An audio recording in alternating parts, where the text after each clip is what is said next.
Hey, welcome everyone. My name is Matthew Schmaltz, and I'm editor-in-chief of the Journal of Global Catholicism.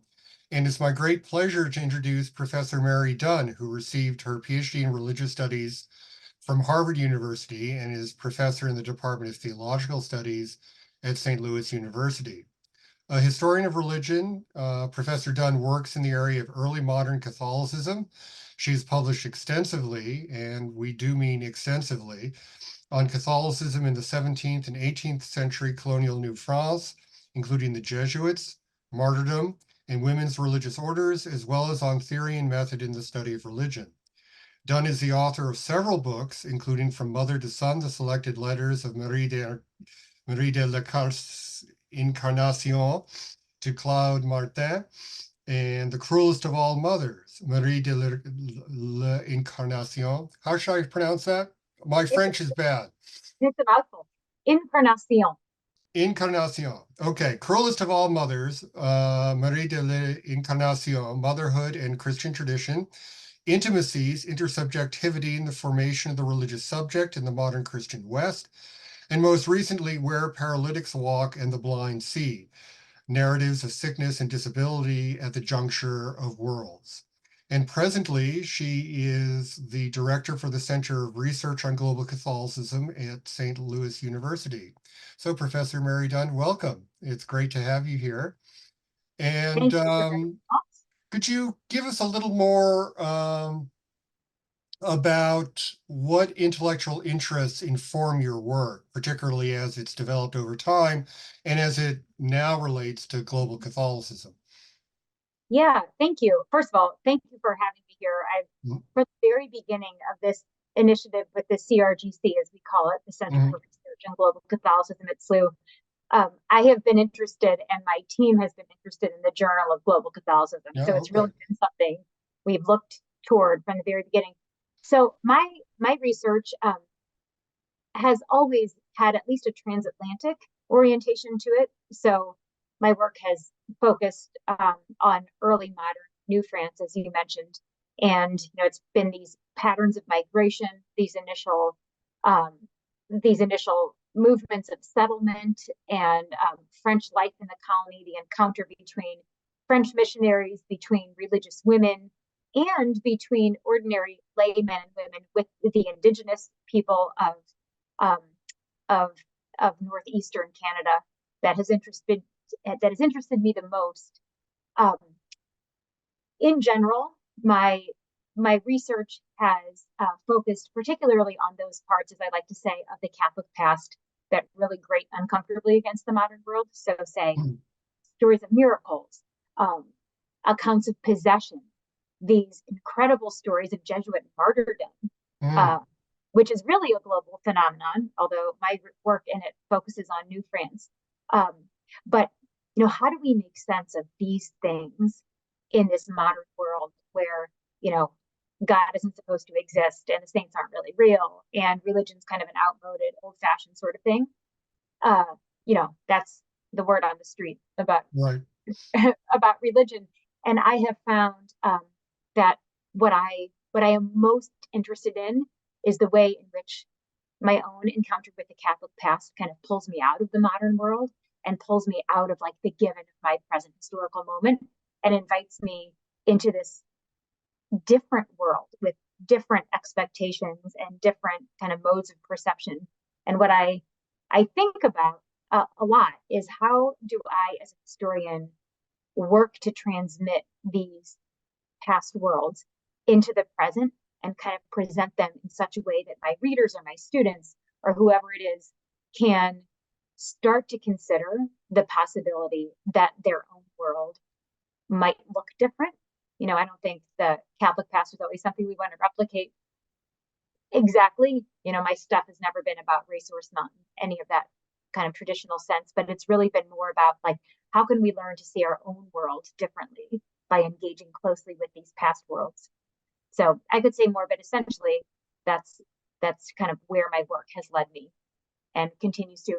And then in terms of the global Catholicism, where this really began was with a few faculty members at SLU at St. Louis University, including Hal Parker, Kate Moran, and Kathleen Fleck.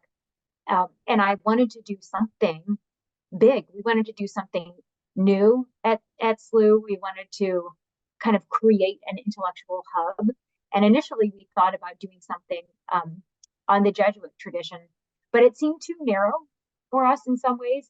And so we started thinking about, well, what could a Center for Global Catholicism look like? And Kathleen Fleck works in the Holy Land in the medieval period. Kate Moran is an Americanist, and Hal's work in history has been on the Dutch Reformed tradition, but really in this global context.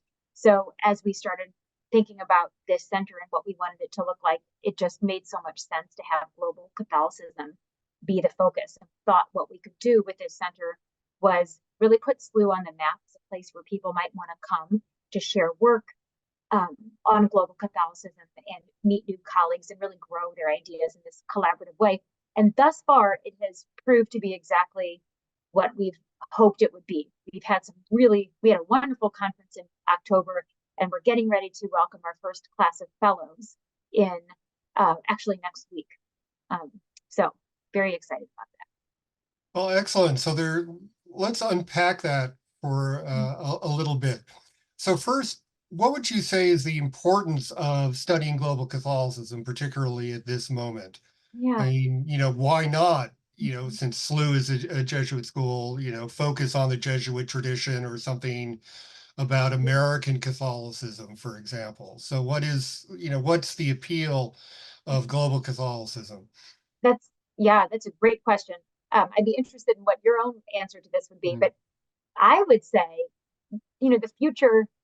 the future of Catholicism looks like it's not going to be centered in America. And it looks like it's not going to be centered in the European West. And, where Catholicism is really growing and thriving is in the global South. And one of the things that has been important to us from the very beginning was kind of recasting this narrative that tends to think about Catholicism's global expansion as beginning in Rome and then kind of moving outwards from there.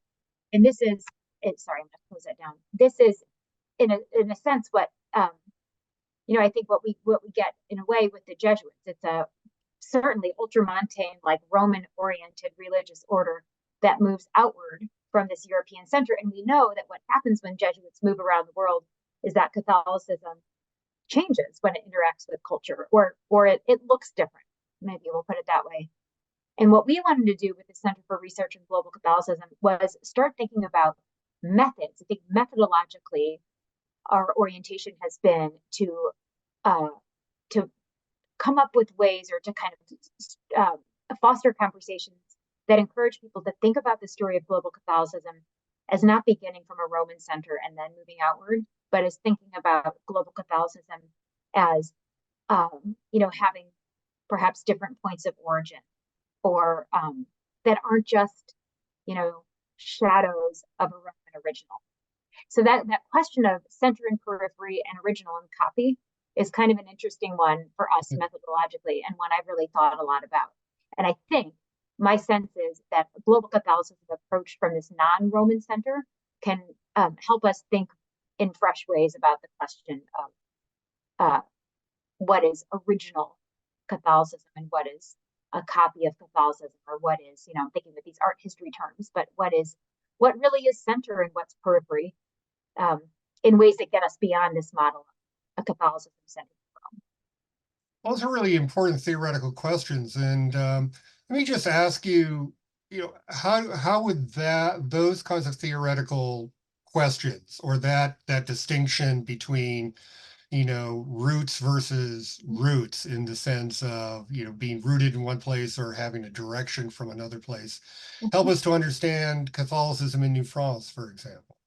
Yeah, You know, yeah. you just sort of see it as sort of a missionary development coming from Rome, or do you see it in a much more complex way? Yeah, that's a great question. So the thing that immediately comes to mind is the story of Kateri Tekakwitha, the first Mohawk saint.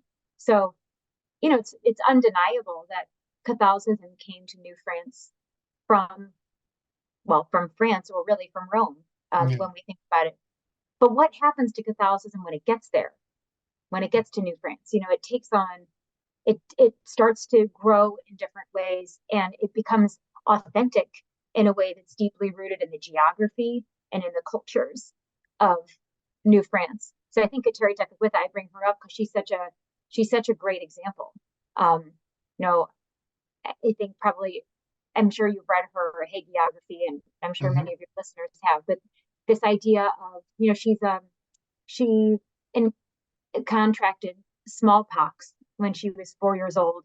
It left her blind. So just to take one example, and this blindness that's totally the effect of, like, European empire becomes Mm. eulogized in this hagiography as an expression of her modesty and her, the way that she takes this, stereotypical, indigenous, promiscuity, the way the Jesuits saw it, and is transformed into this virginal, modest saint. So that's one of the ways in which, Catholicism kind of encounters culture. But the other thing that I think is really interesting about Kateri Tekakwitha's life is the way in which these Jesuit hagiographies made her mortifications in the woods, which have these like deep Mohawk traditional roots, into expressions of Catholic mortification. And Hmm. then another way in which I think her story is so, um, illuminating here is that my understanding is that her Jesuit hagiographers had a really hard time thinking that one could actually be Catholic as, in the woods on the hunt, which is what Mm. Indigenous Eastern Canadians did. And the story of Kateri Tekakwitha gave a great argument to a European audience that, of course, you can be Catholic in the woods, and here's how you do it. So I think this way that Catholicism just starts to, take root and then grow in these new ways in interaction with culture is quite evident in her story. Oh, fascinating. So, what kind of programming have you sponsored thus far at the center that addresses these and other theoretical concerns? Yeah, it's a great question. So we've had a number of research talks. We've, sponsored an annual lecture. We've had a number of book symposia where we bring in Mm. authors, including John McGreevy, Jennifer Shepherd Hughes, and this spring, Cecile Fremont will be coming in. But all of these authors have come in at these book symposia to talk about their recent publications in the field. And with these symposia, what we try to do is, what we're trying to do is give shape to what I really think, and I'm sure you agree, is this emerging field of global Catholicism. What are Sure. its boundaries? What does it look like? What do we mean when we say global? And so the other, bit of programming I'd want to highlight here is this conference we had on global Catholicism and material culture in October. And this question of, what does it mean to study global Catholicism was front and center in this conference, Mhm. even though we got at it through the media of material culture. And we are publishing a volume out of this conference in October. And it is our methodological orientation to make the argument that what we mean when we say global is not so much like the sum total of these discrete local instances of Catholicism around the world. What really came out of that conference is movement as a heuristic for understanding global Catholicism. What we need to be looking at, in my opinion, when we, approach global Catholicism, are these media of movement. Like, how do things get from one place to the next? What Mm. does the circulation of Catholicism do to Catholicism? Um, and also, what are the kind of networks by which Catholicism moves around the world? So that this whole approach to global Catholicism as a question of movement and dynamics has been one of the methodological sort of ahas that has come out of that conference.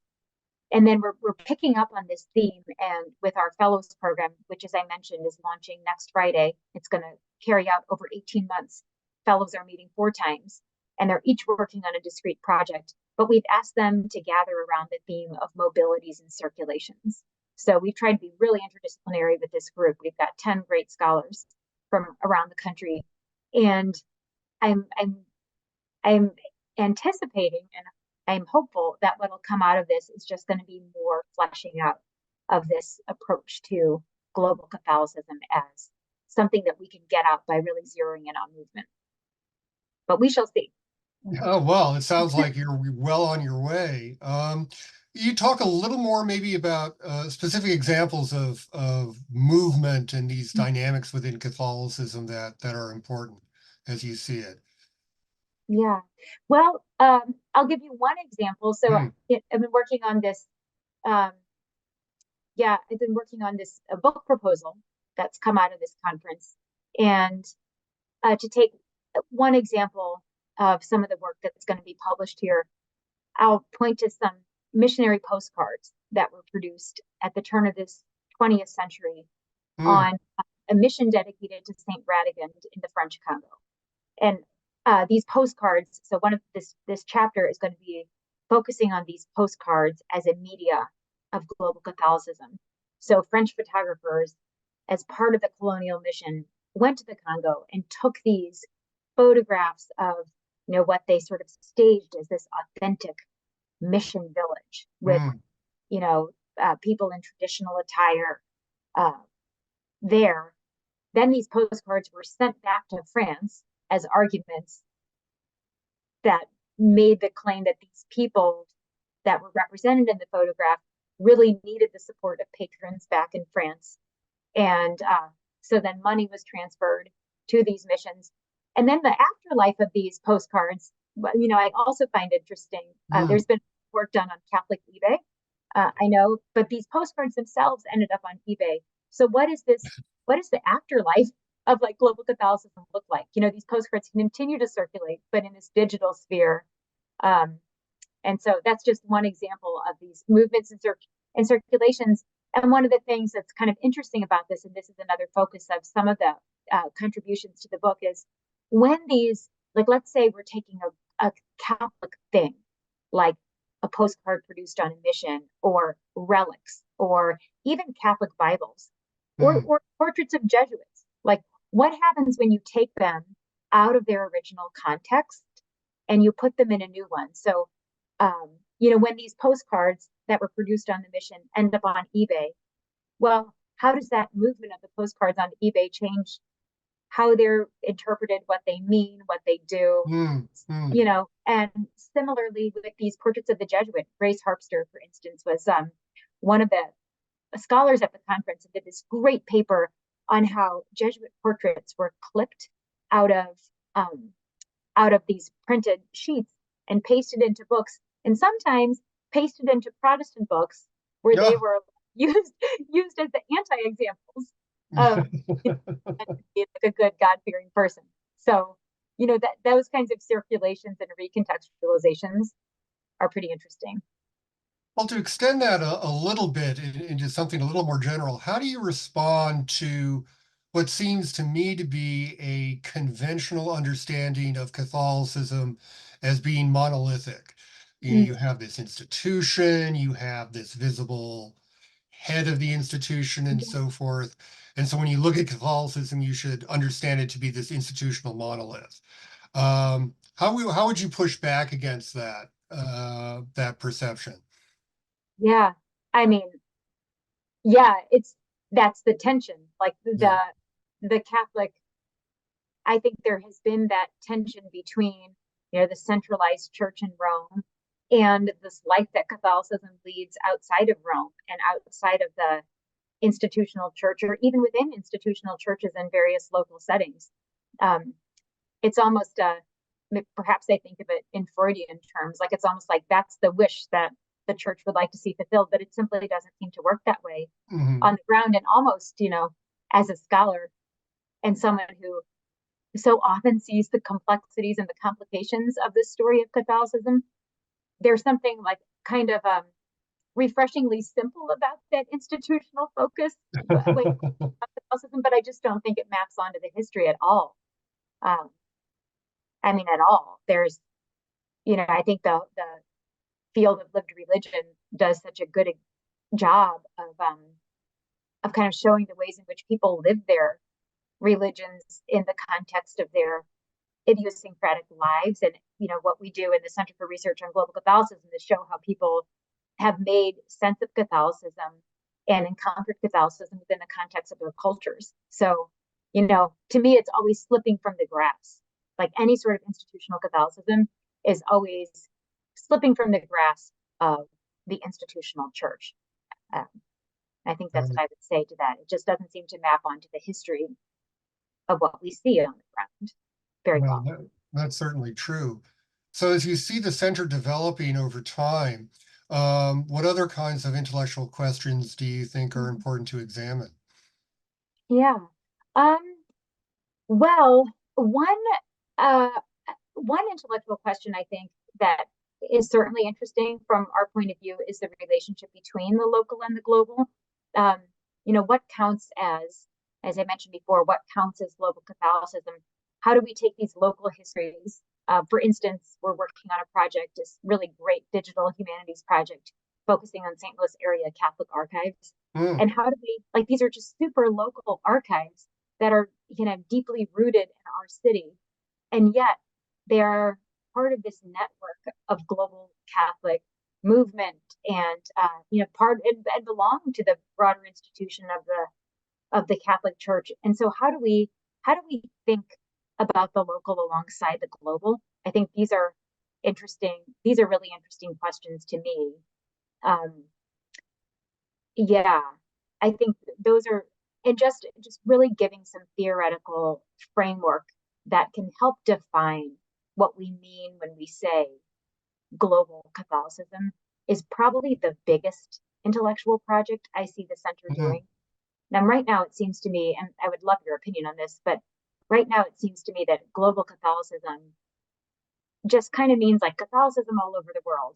But I right. think I think it has to mean something more than that. I think it has to mean something or something more precise than that. And it's this kind of work that I see the center contributing to and doing the most to shape the field with regard to. Okay, excellent. So if you're looking at things in 5 years, Mhm. what do you see the center? What are your hopes for the center and what it'll be in 5 years?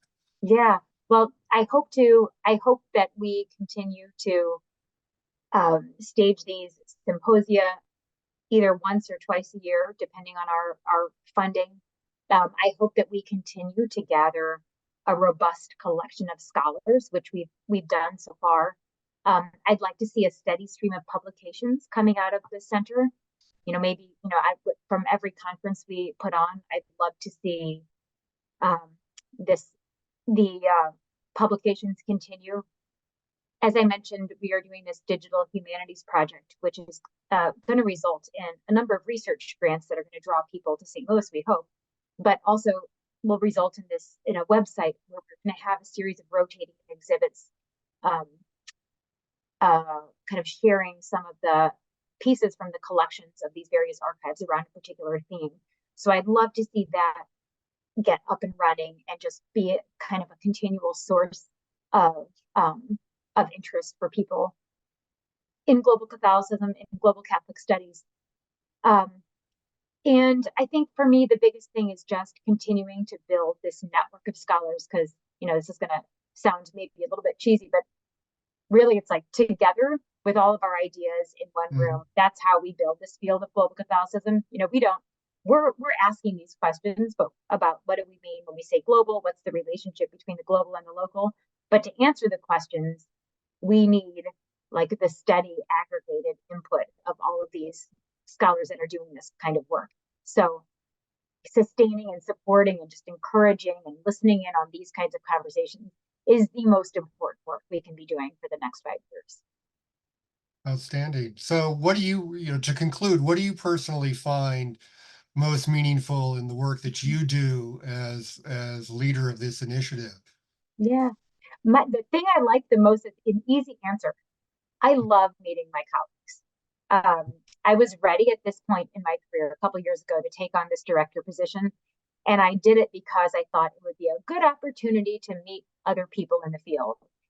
It has like far surpassed my expectations. I have met so many people and have had such fun having these scholarly conversations, uh, and have just made so many connections and new friends. So hands down, it is the people and the scholarly community that has built up around me that's been the most rewarding of it all. And I have like truly loved getting to know Hal Parker, Kate Moran, and Kathleen Fleck at SLU. And I do want to give a shout out to our amazing postdoctoral researcher, Anna Rudolph, who's like the Mm, brain behind the Digital Humanities Project. She's been phenomenal. So all of these people together made this directorship super rewarding. fantastic. And for those scholars, particularly those outside the United States, what's the best way to access information about your programming and so forth? Yep. You can, first of all, go to slu.edu/CRGC. Um, you will find our Twitter page, our X page, our Facebook page, and also a link to our email. So please just send an email. You can also just send an email to me, but we can put you on the mailing list, and we regularly update our website for new programming. Okay, wonderful. Professor Mary Dunn, thank you so much for joining us. And really congratulations on such wonderful work that you're doing, and also your very impressive credentials that you bring to this project. Really sounds fantastic, and already my mind is whirling with different kinds of theoretical possibilities when we talk about the global, versus world Catholicism or something like that. So thank you so much. Thank you so much, Professor Schmaltz. It was great to meet you and to share work about the center. All right.